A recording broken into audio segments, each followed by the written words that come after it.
If you want some free low-carb, keto, and carnivore-friendly snacks, all you have to do is give this show a 5-star rating and review in whatever podcast app you listen in. So, just as a reminder, every month we have giveaways of some of my favorite products, and every month is a different and new way of winning.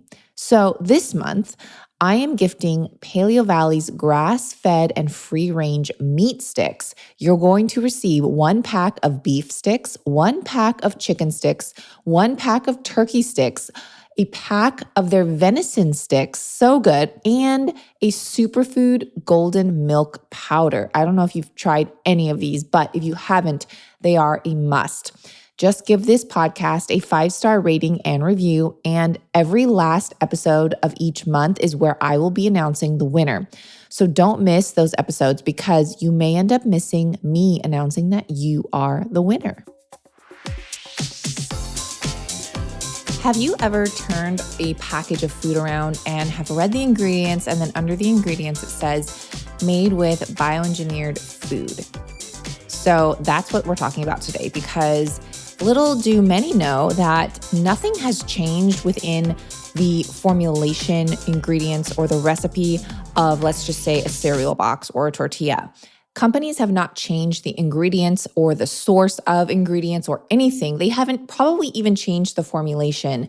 What has changed is the law and the mandates that now companies have to list if they use bioengineered ingredients in their product. So that's what we're going to go over today. I'm also going to share how to choose items in the grocery store and labels to look for. That way you know you're not buying a bioengineered food product, because it's so sketchy these days. Sometimes because the law is still, it's only 3 years old, but the law is still rolling out, where sometimes it gives certain companies a period of time until they have to actually label it. So it's very skewed in what is GMO, what is not GMO, if it's organic, does organic matter? So again, that's what we're going over today. And by the end of this episode, I hope that things will be a little bit more cleared up and that you feel more confident going to the grocery store and picking out items. All right. You all already know this, but you're listening to the Digest This podcast, and I'm your host, Bethany Cameron. So I recently started seeing this new functional practitioner who is very well renowned, and she asked me to list all the supplements I was taking, and I mentioned I was taking Fatty 15. I already assumed, I was like, okay, I'm going to have to explain to her what Fatty 15 even is. But to my surprise, she knew right away what it was and was like, oh, good, keep taking that. And that just made me feel so good and affirmed my own research and decision as to what I was putting into my body, knowing that it was the best. I love sharing my personal stories when it comes to products I've been taking. And if you've been a listener for a while and follow me on Instagram, then you know how much I rave about Fatty 15. The fatty acid known as C15 is the first essential fatty acid to be discovered in 90 years. And the best part is that it is 100% vegan. Fatty 15 is delivering the world's first pure science-backed C15 supplement and has 3 times the healthy aging cell benefits of omega-3 or fish oil. That is crazy, you guys. This fatty acid is derived from plants using a patented oxidation-resistant technology, resulting in a pure form of C15. It's vegan and contains no flavors, fillers, allergens, or preservatives. C15 is the only ingredient in Fatty 15, which I absolutely love that this company doesn't add anything else. It's 100% pure. Fatty 15 is also proven to resist oxidation factors both in and outside of the body and works in multiple ways. It repairs age-related damage to cells, protects from future breakdown, boosts mitochondria energy output, and activates pathways in the body that helps regulate our sleep, mood, and natural repair mechanisms for healthier aging overall. So whether you're vegan, don't like the taste of fish oil, or don't want to ingest rancid oils that are commonly found in fish oil supplements today, try Fatty 15 to help support and restore your long-term health. And Who would I be without offering a discount to the Digest This community?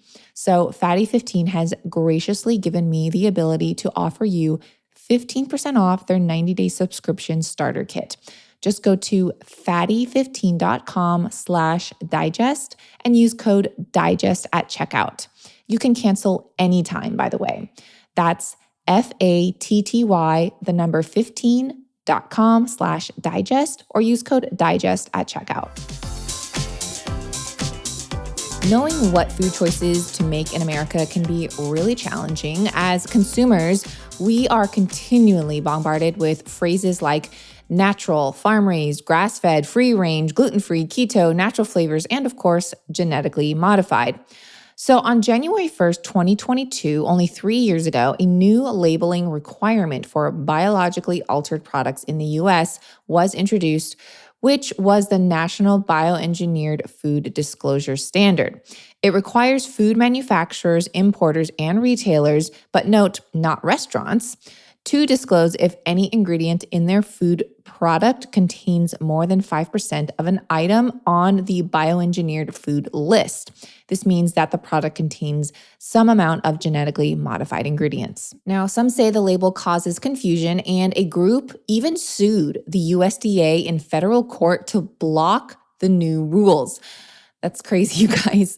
So the disclosure is linked to the product itself, not the actual ingredient. So you can't be sure which ingredient is bioengineered, because if you turn around, let's just say again, for a box of cereal, it says contains bioengineered ingredients. It doesn't actually tell you which ingredient is bioengineered. It just says that it contains one or more. So again, that label or that law is really skewed in and of itself.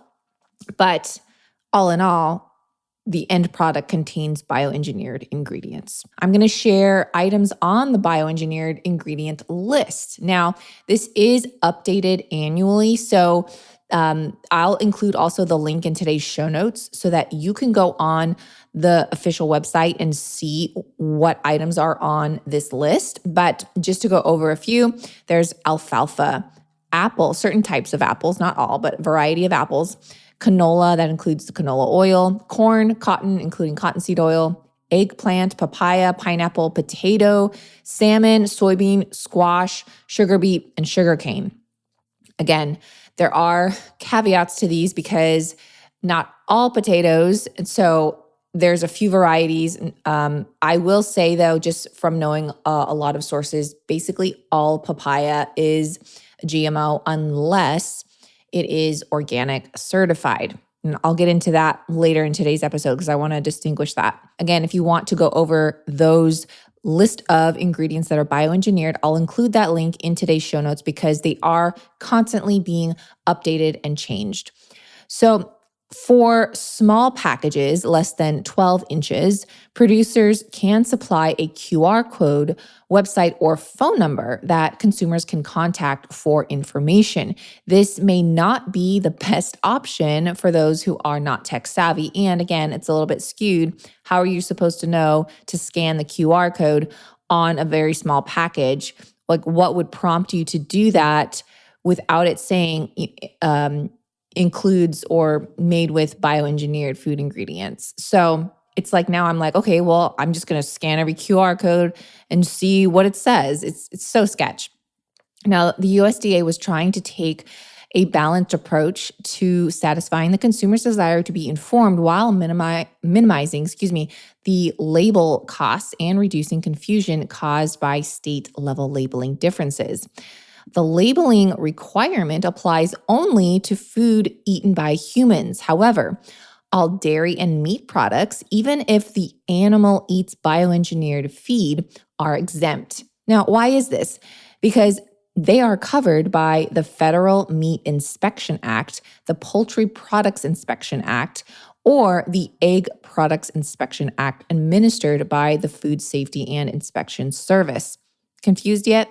Thankfully, if you see the USDA organic seal, you can be sure there are no GMOs. GMOs are never allowed in organic products. So as a rule of thumb, if you see organic certifications on something, such as a piece of fruit, you can then know it is also not GMO or genetically modified. Okay, but get this, you guys. Processed foods that no longer contain detectable amounts of modified genetic material are also exempt from this mandate. However, the Center for Food Safety estimates the majority of genetically engineered foods, some more than 70%, are highly processed foods like sodas, corn syrup, and oils. So that's no surprise. The Center for Food Safety, the attorney for them, said this. Consumers have fought for decades for their right to know what's in their food and how it's produced. But instead of providing meaningful labeling, USDA's final rules will only create more uncertainty for consumers, retailers, and manufacturers. And I personally have to agree with that quote because everything is just super sketchy, and even organic certifications on packaged food, I'm not talking about produce, but on packaged food, it honestly doesn't mean anything to me nowadays. I mean, yes, that does mean it's not GMO, right? It does have some credibility, but just because it's organic, it doesn't take out all the other things like it. I mean, you can have organic natural flavors, you can have organic corn oil, you can have organic soybean oil, you can have organic canola oil. It goes on and on. So again, it's always so sketchy. Organic always isn't enough, but it's, I guess, a starting point, right? All right, quick history lesson here. So food labels were first discussed at a national level in the late 1960s. Up until then, meals were generally prepared at home or in schools from basic, simple ingredients. As processed foods entered the market and women entered the workforce, more people spent more time away from home, and there was consumer demand for nutrition labeling for store-bought foods. Now, in the 1969, the White House Conference on Food, Nutrition, and Health stated, every manufacturer should be encouraged to provide truthful nutritional information about his products to enable consumers to follow recommended dietary regimens, end quote. So basically, the nutrition facts label was created to provide transparency for consumers to present the facts, both positive and negative, about certain food items that you buy at the grocery store. I think that's a great thing. Everything should be transparent. But now I feel like there's so many gray areas and companies are using and abusing, personally, the different labels because things aren't regulated. Like I just mentioned, organic, okay, cool, it's organic, but it has all these things in it. Non-GMO, that's great, it's non-GMO, but it still is not organic. And then it goes way beyond that. So it's very confusing for the consumer now when they're just trying to buy products and food for their family. Now, I also want to touch on what GMOs are for a second because I feel like a lot of people know, okay, yeah, GMO is probably not good to eat, but let me break it down for you. GMOs have had their genetic code tweaked. That's basically what's happened, right? According to Purdue University, this allows scientists to breed for specific traits such as flavor, texture, color, drought resistance, herbicide tolerance, and insect resistance in a shorter time than it would take in nature.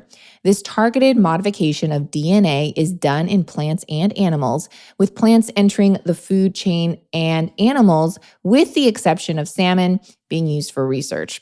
That's just what they state. Again, I'm always leery to just read anything. And of course, you should always do more research into this. But it's a good starting point. Genetically engineered seeds were introduced as an agricultural innovation in the 1980s and quickly adopted by commercial farmers. By 2013, nearly 100% of U.S. sugar beets were genetically modified. And by 2018, more than 90% of all soybeans, cotton, and corn planted were GMO. Today, nearly all of the corn, soybeans, and sugar beets planted in the U.S. are GMOs. So if you see any of these foods in the store, it's safe to say they are genetically modified, unless from outside the USA. And like if they're not from the USA. And even then, they can still be genetically modified. Poop can be a taboo topic, but we all do it. And the way our poop looks, smells, and the frequency we do it is key to measuring our gut health. But gut health goes way beyond just our poop. Poor gut health has even been linked to poor immunity, depression, anxiety, brain fog, low energy, skin issues, including acne, and studies are now coming out that our gut microbiome is linked to obesity and type 2 diabetes. And I know we are all wanting better health, gut health in particular, and are looking for ways to support it. I highly recommend Seed's DS-01 Symbiotic Capsule, which is something I started taking over 2 years ago. It's a pre and probiotic capsule all in one, and it contains a capsule within a capsule designed to be released at the proper time in your digestive tract with studies to support its effectiveness. You may notice clearer skin, a better regularity, and an ease of bloating in as little as 24 hours. Obviously, each person reacts different, but even if you notice a change in a week, I think that's a huge improvement overall. So when I take it, I make sure it's in the morning on an empty stomach for it to thoroughly do its job, but you can certainly take it whenever it is convenient for you, right? It's better to take it at some time of the day rather than never. So it is recommended to take 1 capsule at first, then increase to 2 capsules per day. However, for me, I have never increased the dosage and just stick to 1. So it extends the amount of dosages for me, and you save money that way too. But you do what works best for you. So if you are one of the millions that have been on the fence about Seed and have been curious to try it, now is the time, because my listeners get 25% off their first month, and you can cancel any time, even right after your first order. Just go to seed.com/digest and use code 25digest to get 25% off your first month.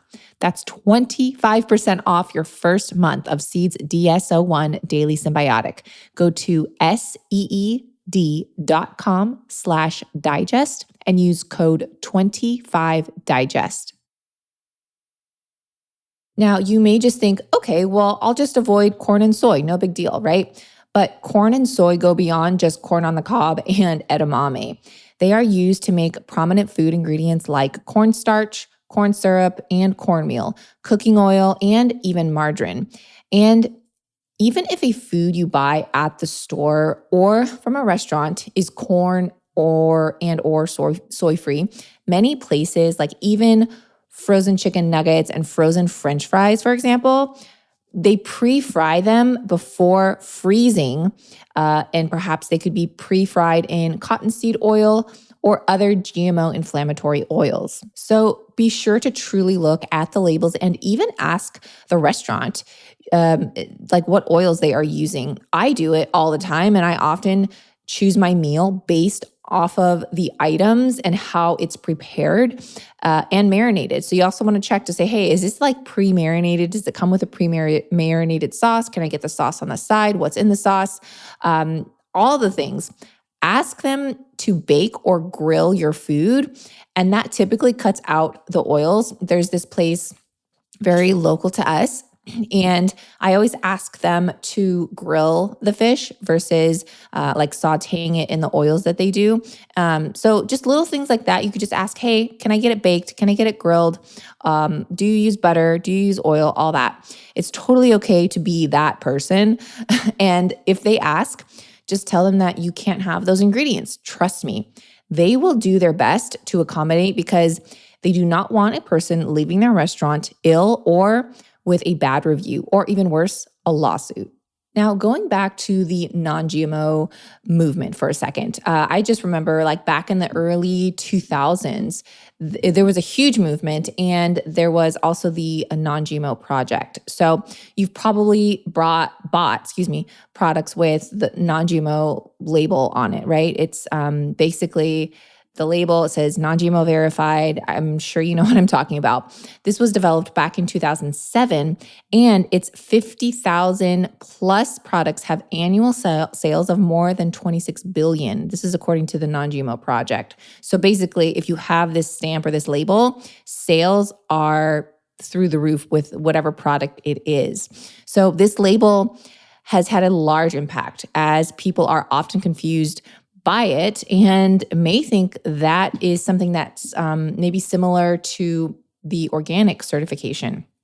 And this just leads to more confusion, and it might even lead to a reduction in people buying organic food if they choose a non-conventional, non-GMO product instead.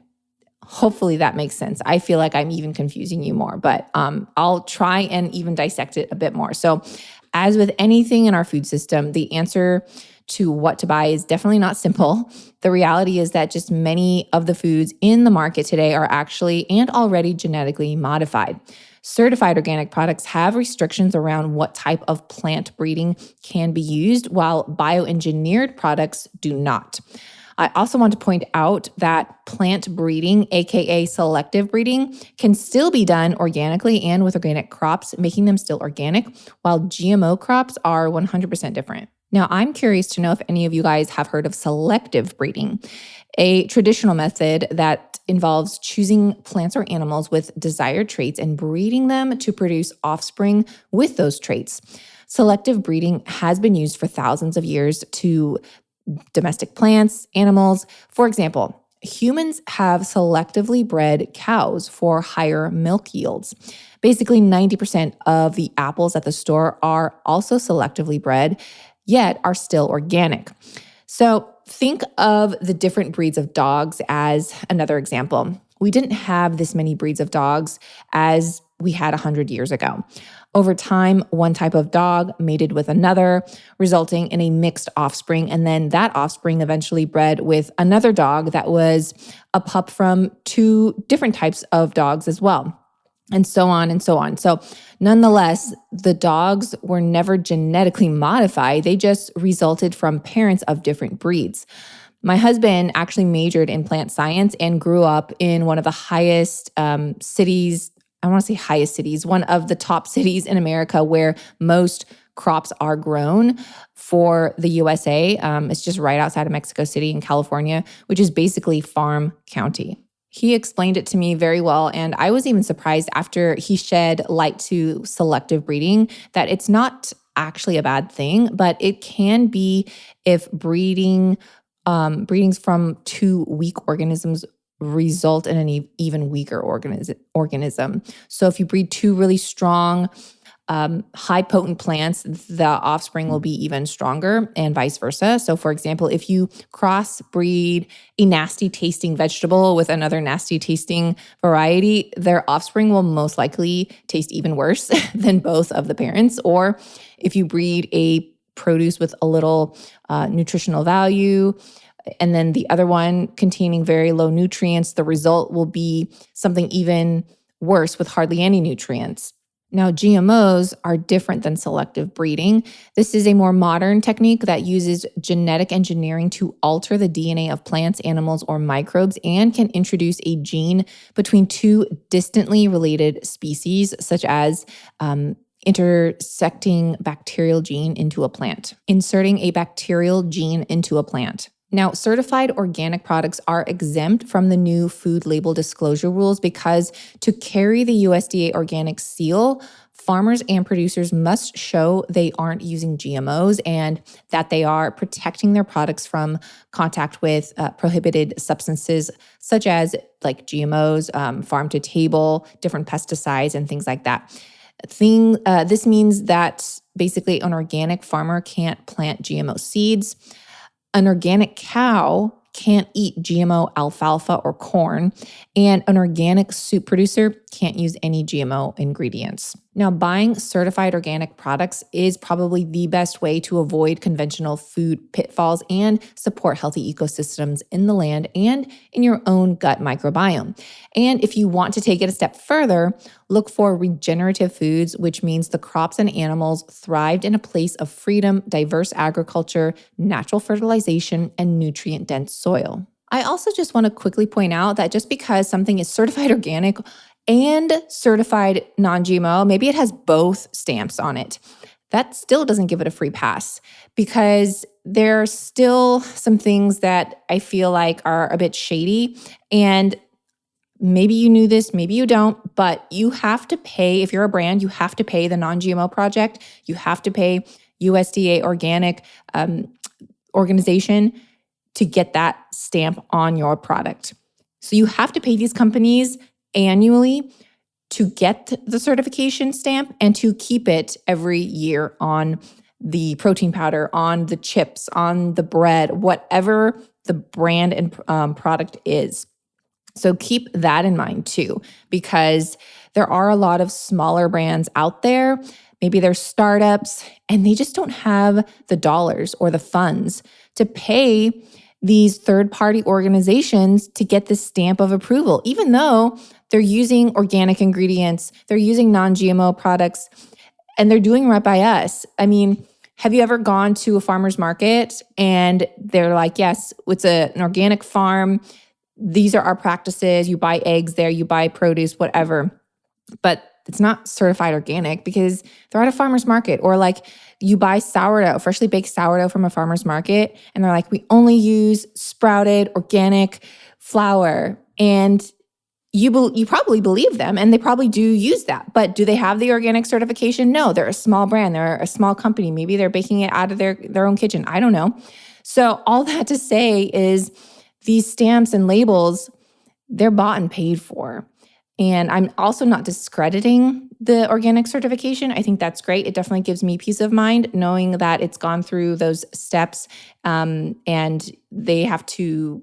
All I am saying here is that just because a product does not have these stamps doesn't mean you should completely avoid it. I think, obviously use your best discernment here and contact the brand. I mean, if you really want to know, call them up and just ask them. And if they know, then great. And even go on their website. If they talk about it, if they have a whole page about how things are produced, where they source, if they're proud of the product that they're selling, they're going to have it blasted on their website. They're going to be proud and showcase it and really want people to know about it versus something that just has this like little organic thing on it. And then they don't even talk about it on their website. They're not even proud of it. They don't want to bring attention to it. So that's just another tip. Now, here's some quick shopping tips. So look for organic certification produce and products versus the non-GMO stamp.